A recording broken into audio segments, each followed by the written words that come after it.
Hello, allow me to introduce myself. My name is Sassoon Sassoon. I have a very extraordinary story to talk about today. First of all, the Sassoon family, the genealogy and lineage goes back to Spain. We have 3 generations in Iraq. My parents, Ezekiel Elias and Hannah David Sassoon, were born in Rangoon, Burma. During the Japanese bombings, we escaped to India, Calcutta, India, where I was born. We then went back to Rangoon, and then the entire family moved to New York City. In 1949, we lived in Manhattan for 8 years, where we then moved to California in 1958. I attended John Burroughs Junior High School, went to Fairfax High, and right after high school, I had several cousins that were in the beauty business and had a girlfriend at the time, so I always had a liking to go to I was interested in hair dressing. So I started school, graduated in 1962. I got my cosmetology license and opened the first Sassoon salons right here in Los Angeles. I first started out by the University of Southern California area, where I had, over a period of a few years, 3 salons, always using my name. I had also sold various hair care products, clothing, jewelry, accessories.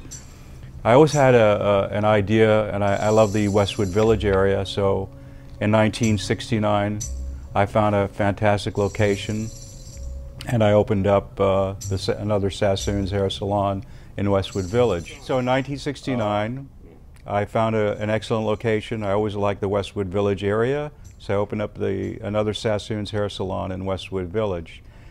In 1969 was my first contact with an individual who calls himself Vidal Sassoon Sassoon. We're not correctly sure of the right name, certain documentation that we have. This letter was sent to me by a Stephen Weinrib in a law firm of some 30 attorneys, whereby they stated, in so many words, that by my using a slogan, "Get Sassoon," Get Sassooned, which I ran in a local newspaper and utilized in advertising, disseminating flyers and so forth, that somehow I was implying, as their interpretation, that I was implying to the public that I was related to Vidal. So the next paragraph goes into a statement about his international reputation. The bottom line states that if in fact your legal name is Sassoon, we of course cannot cease and desist you from using same. Please verify that it is, or we'll take all further steps to protect our client. So what I did was I called Calcutta, India, sent them a letter, and I received a certified copy of my birth certificate, Sassoon Saleem Sassoon. So nothing happened from 1969 till 1975, 76. Unbeknownst to me, Vidal's agents or associates entered my salon at 925 Broxton Avenue in Westwood Village. Unbeknownst to me as well, they took various pictures of my signage, which stated the logo with pyramids and wings, had the name Sassoon Saleem Sassoon clearly on it. They picked up various products I was selling. I was into pyramid products at that time, very extensively. And I had hair shampoo that was called First Pyramid, sold by Sassoon Sassoon, and various pyramid systems and products, jewelry, artworks relating to that era. So nothing happened. So the next thing that happened was I was served a lawsuit for $1.5 million, infringement of trademarks and trade names, palming myself off to the public as Vidal Sassoon, that I'd sold bootleg imitation products of Vidal's to the tune of $250,000, and they were requesting a temporary restraining order, which they received by a Santa Monica judge written ban. All of this was a total fabrication. They were all lies that were submitted to the court, and somehow the outrageous decision-making of the various judges in those first proceedings of the Santa Monica court not only led to a temporary restraining order, it went into a temporary restraining order that went into a preliminary injunction. I had to cover up my sign, eventually had to take the sign down. I could not use my name in any advertising whatsoever. I had also federally registered my full birth name, Sassoon Sassoon, in 7 major classifications of goods and products: jewelry, prints and publications, cosmetics, food and food ingredients, clothing, so on and so on. These were all registered federal trademarks. Those, I more than suspect, were, as we can see now in retrospect, the value of the branding of the name Sassoon, which I utilized and trademarked before Vidal. That was so so much the problem with their obsession and the fact that he wanted to be the only Sassoon out there. So what they did was, during the course of the preliminary injunction, they went out and started putting out Vidal's products. Right after the temporary restraining order and the preliminary injunction, I went to there was a contempt proceeding, and this is very crucial aspect of the case, a little highlight. I was called into court on a contempt citation whereby it was a 9 o'clock hearing.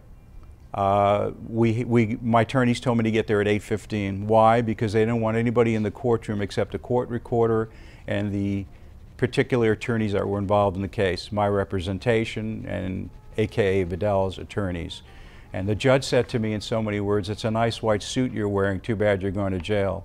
What this hearing was about, it was the key interest was the judge was telling me I'm going to look at 30 to 90 days in jail unless I release, abandon, and relinquish all my rights to my birth name, not to the patent board, but to Vidal himself. Now I have this in a docket sheet in a minute order that represents the outcome and the initiation of that proceeding on a contempt citation, with no help whatsoever, and the fact that the judge was going to go against me under duress. I had to sign off, which they made available, they had ready at the time, risking the fact of going to jail or releasing and abandoning all my rights to my own name to Vidal. That was a very key point. The fact that this court could do this to me under all of the facts that were presented, and going back to that very letter, if in fact your real name is Sassoon, we're of course going to assist you from using the same. So now we're coming up to trial. So now during those very important years, you have to understand, when I started this was in the early 60s. That was when the designer names, like all the big names, that was a threshold of this industry, whether it's clothing, jewelry, all the accessories. That's when this whole industry was starting, with all the name branding and the various products and the designer labels and so forth. I had to lose that opportunity. All my expectations, all my intentions, proved by, I guess, my ambitions of wanting to get into those areas, my own creative expression, if you will. I did not need anything from AKA Vidal or any other designer. I had my own creative ability, and going back at a later time, we will be able to produce all those products and the various things that happened on my website, which I'll give to you later. So now we're coming up to the trial. Now during this time, Vidal had put out his products to the tune of hundreds of millions of dollars. And when I went to trial, I had negotiated with an attorney, Lee Landrum, and 3 weeks before trial, he backed out for some reason, stating something, his wife had to have surgery. So there I was, even though there was, okay, there's a 5-year time frame from the time you file to the time you bring the case to court. There was no rush, and I had 6 months within that time frame to go to trial. And I asked and pleaded with the judge, because I did not have representation. They had railroaded me and bamboozled me through this whole case to where I had no monies left. This was the whole, the power and influence of what money can mean, and depending on who the players are. So the judge denied me a continuance, and they gave me a date on May 7th, I believe, 1981. And even though I did not get a continuance, I did have an attorney that showed up, a Milton Wasserman, whose declaration I have, who stated that all of the decision-making of the Santa Monica Superior Court should be held null and void, that there were unconscionable acts and the decision-making and the most overbroad, sweeping injunction ever in the annals and records of all trademark, patent, and intellectual property cases. This was the most outrageous. So what happened was, the judge stated to Milton, and we have this declaration that was filed with the court of him wanting, he said he was very familiar with the case, he wanted to represent me. The judge, but he did tell the judge that he was on trial down the hallway, he needed a brief recess, that he was there to represent me, that I did not wish to represent myself, I'm not familiar with the court proceedings, so on and so forth. Bottom line, judge denied me representation. They decided in a permanent injunction where I could not use the name, my own name, Sassoon by itself, Sassoon Sassoon, my first and last name, my surname, or Sassoon Saleem Sassoon, my full birth name, along with a $240,000 judgment, of which Vidal's attorneys, James P. Schreiber, Richard Feller, there was a whole host of attorneys. Those were the key attorneys that took the case from the very beginning, James P. Schreiber. A $240,000 judgment was rendered against me. I went into a bankruptcy only with my sole interest to protect my property, my house in Bel Air. I didn't have any credit cards, I didn't have any creditors. My sole reasoning for the bankruptcy was to save that property. Vidal Sassoon's attorneys file an abstract lien of $240,000 on that property.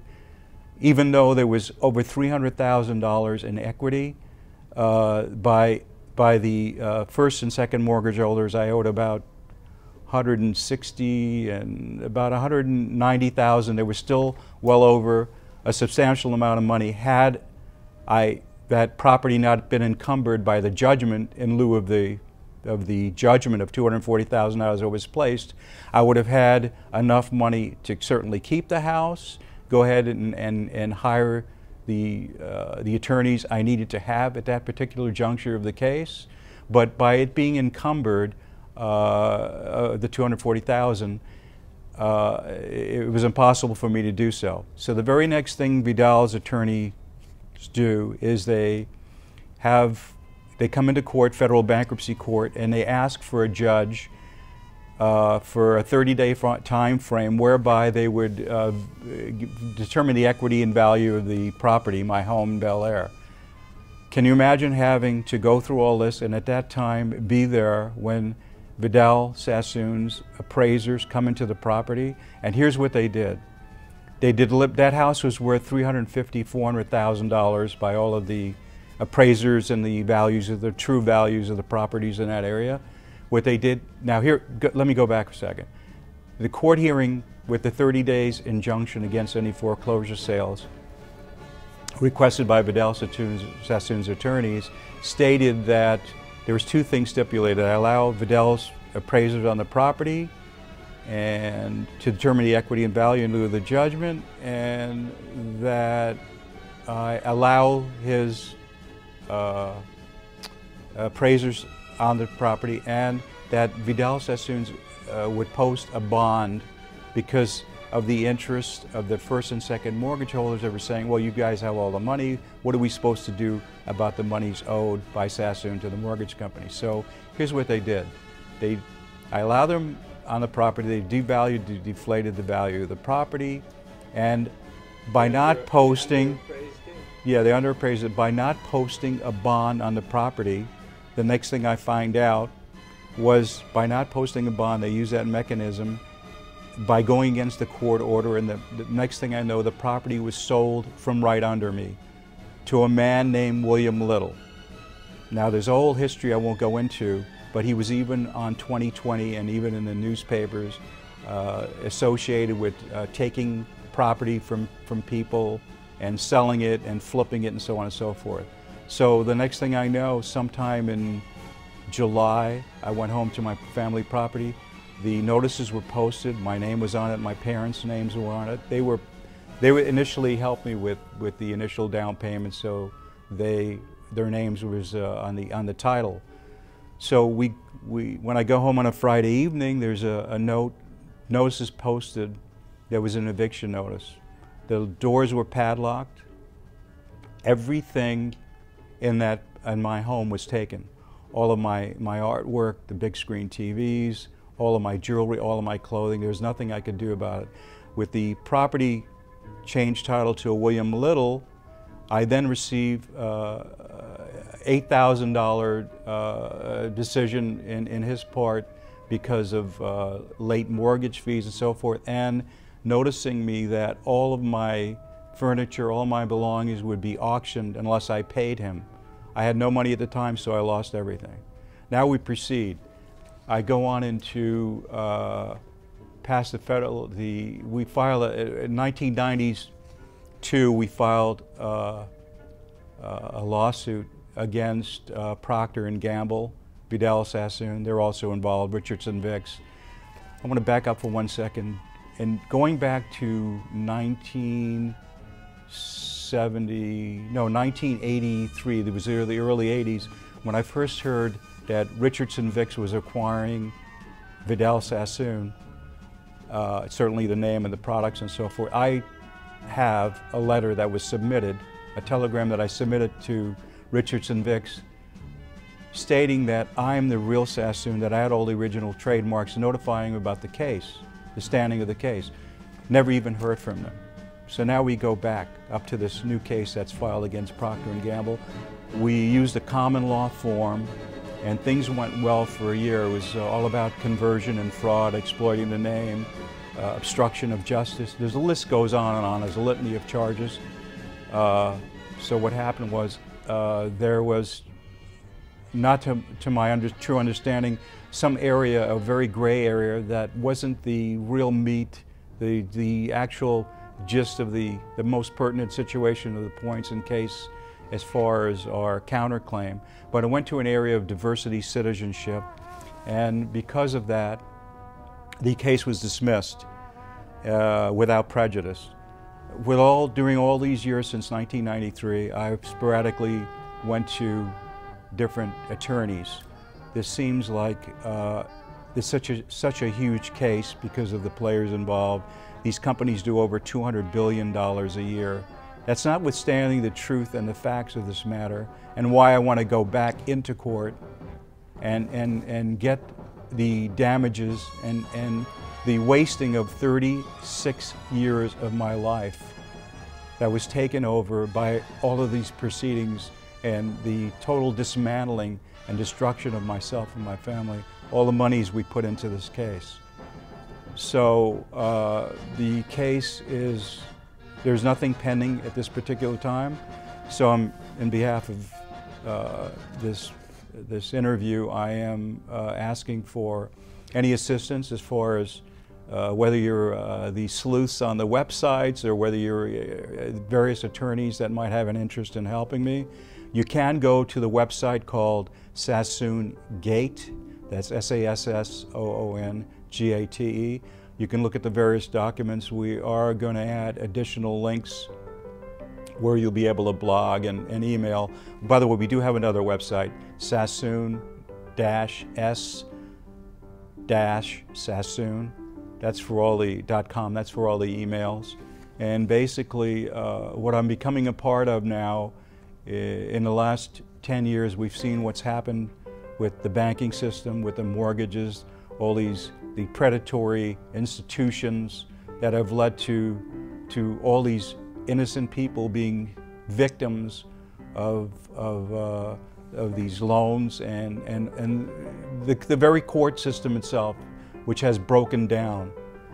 So this is what we're going to go forward with. We are looking for core groups of people, if you can email me, that will be part of this group that will go national, sort of the Occupy movement, if you will, to get justice done in this matter, and to to co-associate with, to integrate ourselves with all these people that have went through the horrendous effects of what these powerful individuals that turn them into these huge corporations can do to us and to each individual citizen. Thank you very much. I appreciate it.